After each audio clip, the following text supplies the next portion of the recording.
대통령이 나서셔서 전국을 푸셔야 된다.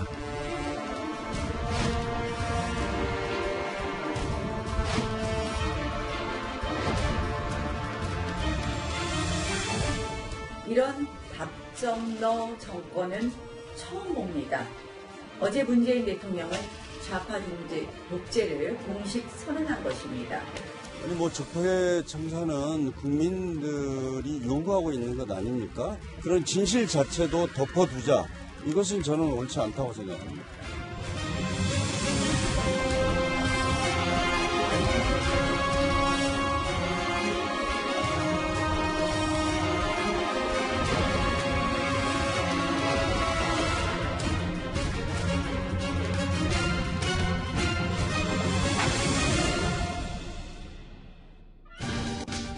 최근 정치권에서 여야 대치가 극한으로 치닫고 있는 가운데 어제 문재인 대통령은 사회계 원로들을 만나 다양한 현안에 대한 조언을 들었습니다. 자, 문재인 대통령 사회 원로들을 만나서 처음으로 한 말, 정치 어렵다라는 말이었습니다. 그만큼 지금의 상황 여러 가지로 힘들다라는 심정을 토로한 것이겠죠. 네, 이 대통령이 그 원로들에게 이 모두 발언을 통해서 한 얘기가요. 정치권이 정파에 따라서 대립이나 갈등이 격렬하고 또 그에 따라서 지지하는 국민까지도 이렇게 같이 분열되어 있다 보니까 이 정치하기가 참 어렵다. 네. 이런 얘기를 했습니다. 그러니까 어떻게 보면 이제 현상을 그대로 이제 얘기한 것이고요. 그것에 대한 하나의 예로 여야정 상설협의체가 지난해 꾸려지지 않았습니까? 그렇죠. 그래도 이제 석 달에 한 번 정도로 정기적으로 모임을 갖도록 돼 있었는데 지난 3월에 열려야 했던 여야정 상설협의체가 5월이 됐는데도 2달이 지나도록 아직 열리지 않고 있다. 이런 어려움을 좀 호소를 했습니다. 자, 2시간 동안 진행된 이 간담회에서 가장 많이 언급된 것은 정치 대립이었습니다. 윤여준 전 환경부 장관은 이날 여야 간 갈등을 풀어나갈 적임자로 바로 문재인 대통령을 지목했습니다.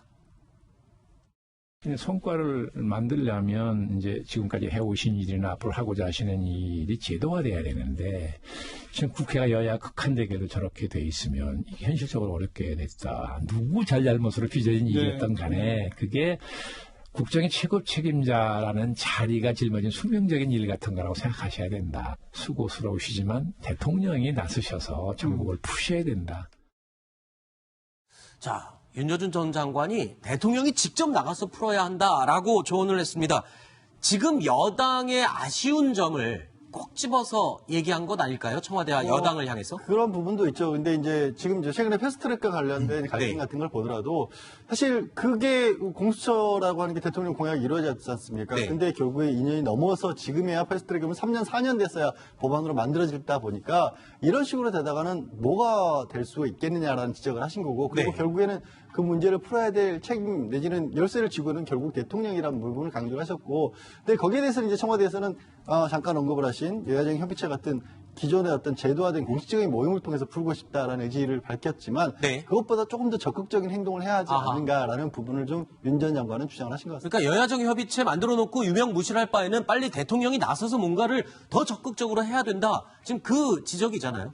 대통령께서는 취임하자마자 바로 제일 먼저 찾아간 곳이 바로 야당 당사를 찾아갔습니다. 그랬죠. 야당 인사를 만났고 2017년 5월 10일부터는 국민통합의 시대라고 이야기를 했습니다. 네. 자, 근데 그 2년간 보면 상황을 보면 100여 명에 걸친 사람들이 검찰 수사를 받았고 그리고 전직 대통령 2명이 다 구속돼 있고 1명은 지금 보석으로 나와 있는 상태 아니겠습니까? 네. 자, 근데 전국이 이렇게 지금 극한으로 가면 결국 우리 예전에 대통령들 보면 영수회담이나 또 야당 대표와의 회담을 통해서 문제를 풀어왔죠. 네. 근데 이제 문재인 대통령은 그 이후로는 사실 야당 대표들을 그렇게 썩 자주 만나는 것 같지는 않습니다. 그러니까 지난번 황교안 대표가 취임한 지가 벌써 2월 달에 취임을 했는데 나경원에도 마찬가지지만 아직까지 한 번도 만나질 않았어요. 네. 그러니까 대통령께서 좀 더 야당 대표들을 좀 끌어안고 만나서 이야기를 한다라면 풀 수 있을 텐데 문제는 어제 말씀을 보면 이 적폐청산이 제대로 안 됐기 때문에 이게 청산되기 전까지는 좀 할 수 없다는 뉘앙스로 이야기를 했습니다. 그러다 보니까 야당에서는 그럼 선 적폐청산 후 협치냐 뭐 이런 이야기까지 나오고 있는 거죠. 네.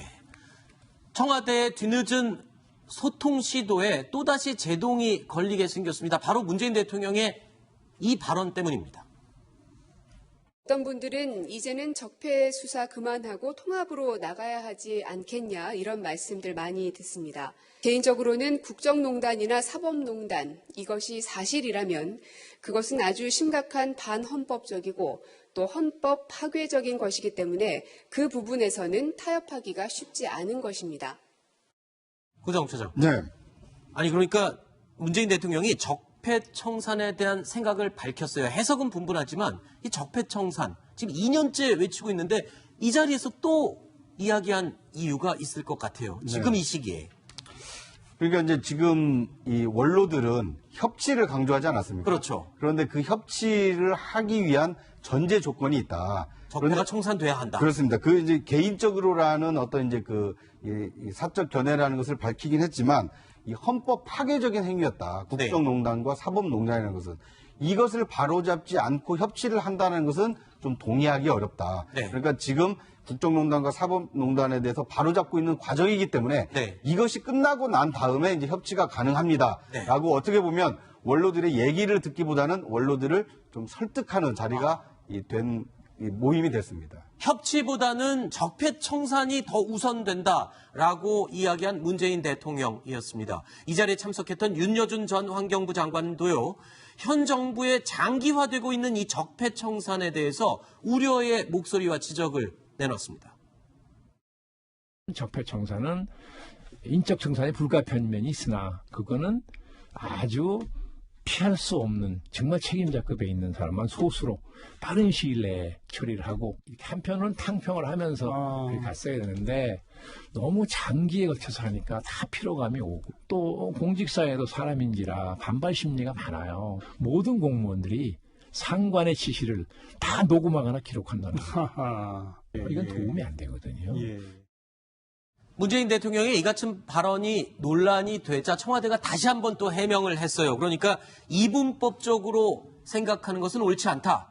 이렇게 지적을 했군요. 그러니까 저도 지금 윤여준 장관의 조금 전에 보여주신 말씀에 대해서는 공감을 해요. 네. 그러니까 모든 분야를 다 뒤바꾸자 이렇게 해야 할 것까지는 아닌데 다만 네. 그렇다고 해서 적폐청산을 하자고 하는 것 자체가 타협이 불가능한 것처럼 받아들일 필요도 없지 않냐. 그러니까 저 타협이 불가능하다는 얘기는 야당이라든가 과거 진영에 대한 어떤 정치적인 공격이 목표다라고 그렇게 생각할 수도 있어요. 근데 지금 예를 들어서 이런 겁니다. 박근혜 전 대통령에 대한 사면 얘기가 얼마 전부터 슬슬 나왔어요. 재판이 네. 끝나지도 않고 있는데 자유한국당에서 그런 얘기가 나온다요. 그러면 그것에 대해서 그걸 타협이라는 명목으로 받아들일 수가 있을까요? 그건 또 아니란 얘기예요. 그러니까 네. 원칙적으로 문제가 된 것들, 드러난 것들을 도려내는 것과 아하. 또 타협을 하고 정치를 하기 위해서 만나는 것들을 확실히 나눠서 구별할 필요는 없다. 이걸 같이 갈 수 있다는 얘기인 거죠. 알겠습니다. 자, 문재인 대통령이 선적폐청산 후에 협치를 하겠다라는 뜻을 밝힌 것을 두고 여야는 격렬한 공방을 벌였습니다. 패스트트랙 후폭풍에 이어서 여야의 관계는 이제 더욱 악화되고 있는 모습입니다. 이런 답정너 정권은 처음 옵니다. 대통령이 수사 반장이고 청와대가 수사 본부인 것 누구나 다 알고 있는 사실입니다. 어제 문재인 대통령은 좌파 독재를 공식 선언한 것입니다. 적폐청산은 국민들이 요구하고 있는 것 아닙니까? 실체적 진실을 명확하게 밝히고 책임을 묻고 그 이후에 우리가 어떤 그 타협이랄까요? 어떤 이런 것들이 필요한 것이지 그런 진실 자체도 덮어두자. 이것은 저는 옳지 않다고 생각합니다. 글쎄요, 적폐청산, 물론 해야겠죠. 네. 근데 도대체 저는 적폐청산 어디까지 하는 것인지에 대한 여당의 인식에 대해서 참 묻고 싶습니다. 네. 자, 지금 이미 전직 대통령도 다 구속돼 있고 전직 장관들, 비서실장 다 구속돼 있습니다. 네. 자, 그런데 도대체 그럼 어디까지 해야 될 것이냐? 지금 전직 대법원장도 구속돼 있잖아요. 네. 자, 그렇다면 그거는 그대로 하는 겁니다. 자, 그리고 검찰이 또 할 일은 또 그대로 평소 하는 거예요. 근데 지금 상황에서 더 적폐청산을 해야 된다? 그러면 밑에 있는 말단 공무원들까지 다 해야 된다는 그런 이야기로 비춰지는 것이고 또 그거하고 야당하고 대화하는 게 뭐가 그냥 적폐청산을 예를 들어서 하기 때문에 야당하고 대화를 할 수 없다는 취지인 것인지 아하. 저는 그게 의문이란 것이죠. 병행을 할 수 있는 문제다. 아니, 그거는 그대로 이제 진행이 되고 있지 네. 않습니까? 그걸 한다고 해서 야당하고 왜 대화를 못 합니까? 야당과 왜 타협을 못 합니까? 자, 그렇기 때문에 대통령이 어제 원로들이 한 이야기가 바로 그런 이야기입니다. 네. 적폐청산 하지 말라는 이야기 아니에요.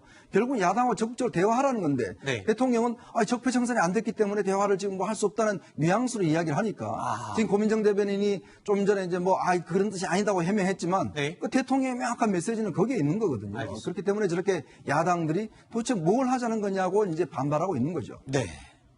이렇게 어제 사회계 원로들 간담회 자리에서는 여야 극한 대치를 걱정하는 목소리가 나왔죠. 이 외에도 우리나라 경제와 외교 문제 등에 대한 쓴소리도 계속 터져 나왔습니다. 특히 송호근 포항공대 석좌 교수가 지금 현 정권의 소득주도 성장에 대해서 아주 비판적으로 얘기했어요. 정책 실패다라고까지 언급을 했네요. 네. 지난번에 지난달 3일에도 경제 원로들을 초청해서 아마 대통령이 그때 이제 간담회를 한 적이 있습니다. 네. 그때 경제 원로들이 한 목소리를 한 이야기가 이게 소득주도 성장 문제라 이런 것들에 좀 정책 수정이 필요하지 않는가라는 문제를 이야기를 했어요. 그러니까 그때 정원찬 전 총리 같은 경우는 이 소득주도 성장이 무슨 인권 정책이냐 이렇게도 이제 이야기할 정도로 했는데 문제는 어제 간담회에서도 송호근 지금 교수 같은 경우에 오히려 고용주도 성장이라는 이야기를 해야 된다. 왜냐 일자리가 중요하다 기본적으로. 네. 물론 뭐 소득이 커지면 그게 성장이 한다는 게 어떤 면에서 뭐 일리는 있지만 그러나 기본적으로 지금 제일 중요한 것은 고용이 창출이 안 되니까 지금 이런 문제가 다 빚어진 거 아니겠습니까? 네. 그렇기 때문에 그런 문제를 지적을 했는데 문제는 청와대가 나중에 고민정 대변인이 브리핑을 할 때 딱 이 이야기를 소득주도 성장의 이 이야기를 빼버린 거예요. 아하. 그렇다 보니까 청와대가 뭔가 자기들이 원하는 이야기만 브리핑하는 게 아니냐. 왜냐? 저 안에 들은 이야기는 사실 고민정 대변인 이외에 기자들이 알 길이 없습니다. 따로 지시하지 않는 한은.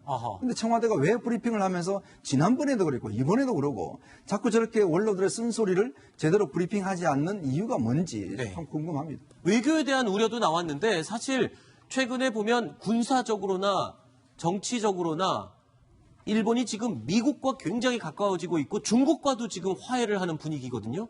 그런데 여전히 우리와는 점점 멀어지고 있습니다. 이 부분에 대해서도 지적이 나왔는데 청와대가 해명을 했죠. 뭐라고 해명을 했습니까? 네.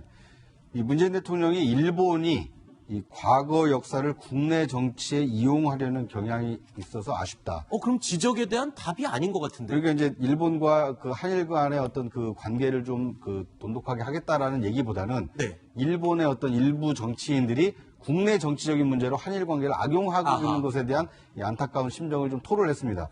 그러니까 원로들의 조언을 대통령께서 좀 수용하셨다라기보다는 이 원로들의 조언에 대한 어떤 대통령의 입장을 좀 밝히는 이 자리가 되면서 네. 원로들의 얘기가 과연 앞으로 국정에 좀 얼마나 이 반영이 될지 좀 조금 회의적인 좀 생각이 좀 듭니다. 네, 조금 전에 이현종 의원께서 잠깐 언급을 하셨는데 실제로 송호근 교수는 소득주도 성장 정책 실패를 지적을 했고요. 또 한 가지 촛불 민심이 왜곡됐다 이런 말도 했는데 이후 고민정 대변인의 브리핑에서는 이런 내용들이 다 빠져 있었던 부분들이 또 지적으로 나오고 있죠. 네, 그렇죠. 그러니까 송호근 교수 입장은 그렇습니다. 사실은 우리 촛불 집회할 때 일부 민노총만 나온 게 아니잖아요. 네. 모든 분들이 온 다 국민이 나와서 다 나왔었죠. 사실 촛불을 다 들면서 이렇게 이게 나라냐라고 이제 주장을 했고 그런 뜻을 받아서 문재인 대통령이 탄생한 거 네. 아니겠습니까? 조금 전에 제가 온 국민이라는 표현은 취소하도록 네, 그렇습니다. 많은 국민들이 많은 나와서 국민들. 네. 사실 그런 상황이었는데 문제는 그 광장을 이제 중산층 시민들은 다 일자리로 돌아갔습니다. 네. 근데 결국은 그 자리를 민노총이라든지 강성노조가 차지하면서 아하. 자기 주장들만 관철하겠다는 그런 이제 이기적인 어떤 그런 행동을 보이니까 그러면 일반 국민들은 도대체 뭐냐라는 이제 그 지적들을 송호 교수가 한 것이고 이러한 부분에 대해서 사실은 이제 자세하게 브리핑을 했어야 되는데 네. 브리핑을 하지 않고 그 기자들 또 개별적인 취재를 통해서 이런 이야기가 나오니까 네. 그럼 청와대가 이게 예를 들어서 사회 원로들을 모셔놓고 이야기를 했으면 좀 국민을 제대로 좀 알려야 되는데 네. 왜 이렇게 못하는지에 대한 지적들이 나오고 있는 것 같습니다. 네. 자, 문재인 대통령의 이 변함없는 국정 기조 유지하겠다는 의지는요. 아무래도 지지층들이 정책 기조 변화를 원치 않는다. 라는 뜻이 아니겠냐 이런 해석이 지금 나오고 있습니다. 오늘 여론조사가 나왔는데요. 취임 2주년 기준으로 봤을 때 양재질 변호사님 DJ 이후에 2위예요. 네, 그렇습니다. 지금 사실 저 2주년으로 보면 대부분 30선대 중후반부를 차지했다고 합니다. 그런데 어쨌든 45% 정도라면 이게 DJ보다도 딱 두 번째로 상당히 높은 수준이라고 하네요. 그리고 여러 가지 뭐 부정적인 요소들, 뭐 인사 문제라든가 경제 문제라든가 지금 대북 관계가 잘 풀리고 있지 않고 있는 그런 부분을 감안해 볼 때는 상당히 많은 부분들이 여전히도 현재 국정 수행에 대해서 지지를 보내고 있는 건데 다른 것보다 저는 그렇습니다. 물론 뭐 적폐청산 이런 부분에 대해서 부정적인 부분을 청와대가 개선할 수 있는 부분을 개선해야겠지만 과거에는 이 일들이 추진돼서 제대로 이루어진 적이 또 한 번도 없다라는 그런 부분들에 대해서 지적하고 있는 국민들도 많거든요. 그 부분을 꾸준히 밀고 나가기를 바라는 국민들도 상당히 있다는 거죠. 네. 그런데 이제 2년차 지지율이 그 김대중 대통령에 이어서 두 번째로 높다. 이것은 약간 그 여론을 좀 호도할 가능성이 있습니다. 아, 그래요? 예, 왜냐하면 역대 대통령의 2년차에 있었던 그 상황과 문재인 대통령의 2년차는 좀 다른 측면이 있거든요. 그러니까 과거 김대중 대통령의 2년차가 상대적으로 지지율이 높았던 것은 IMF 외환 위기가 약간 극복되는 과정에서 국민적인 지지가 좀 높았던 측면이 있었던 거고요. 아하. 이명박 대통령이라든지 박근혜 대통령의 경우에는 2년차에 세월호 사고가 있었지 않습니까? 아하. 그 시점에 지지율이 급락했었고 이명박 대통령은 첫 해에 이 미국산 쇠고기 수입 파동을 겪으면서 지지율이 바닥을 쳤다가 약간 반등했던 시기였거든요. 네. 그런데 문재인 대통령의 2년차는 지난해에 비교해서 지금 얼마나 지지율이 좀 하락해 있느냐, 네. 지지율 상승 모멘텀을 지금 만들어내고 있느냐, 이렇게 봐야지 역대 대통령에 비해서 두 번째로 높으니까 괜찮은 거다, 이렇게 생각을 하는 것은 약간 오판이 될 가능성이 큽니다. 알겠습니다.